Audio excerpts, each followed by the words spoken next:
Wednesday the 25th of October, 2023. First reading. Reading from the book of Romans.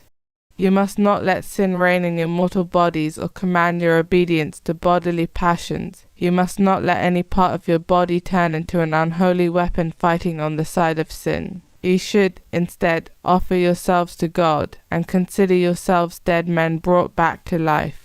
You should make every part of your body into a weapon fighting on the side of God, and then sin will no longer dominate your life, since you are living by grace and not by law. Does the fact that we are living by grace and not by law mean that we are free to sin? Of course not. You know that if you agree to serve and obey a master, you become his slaves. You cannot be slaves of sin that leads to death and at the same time slaves of obedience that leads to righteousness. You were once slaves of sin, but thank God you submitted without reservation to the creed you were taught. You may have been freed from the slavery of sin, but only to become slaves of righteousness. Responsorial Psalm.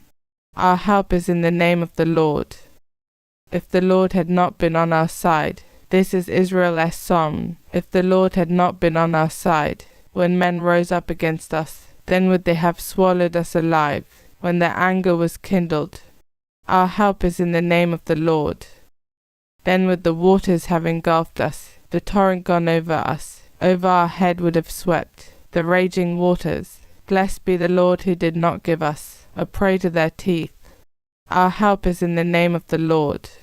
Our life, like a bird, has escaped from the snare of the fowler. Indeed, the snare has been broken, and we have escaped.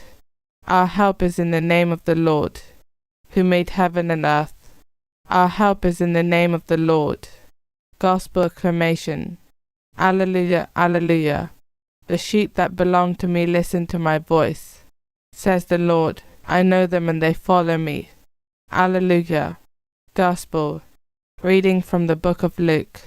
Jesus said to his disciples, You may be quite sure of this, that if the householder had known at what hour the burglar would come, he would not have let anyone break through the wall of his house. You too must stand ready, because the Son of Man is coming at an hour you do not expect. Peter said, Lord, do you mean this parable for us or for everyone? The Lord replied, What sort of steward, then, is faithful and wise enough for the master to place him over his household to give them their allowance of food at the proper time? Happy that servant if his master's arrival finds him at this employment. I tell you truly, he will place him over everything he owns. But as for the servant who says to himself, My master is taking his time coming, and sets about beating the menservants and the maids, and eating and drinking and getting drunk, his master will come on a day he does not expect and at an hour he does not know. The master will cut him off and send him to the same fate as the unfaithful.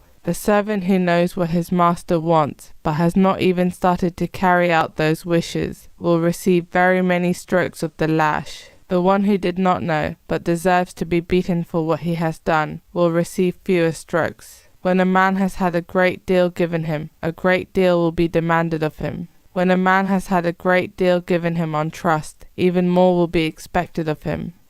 Gospel of the Lord.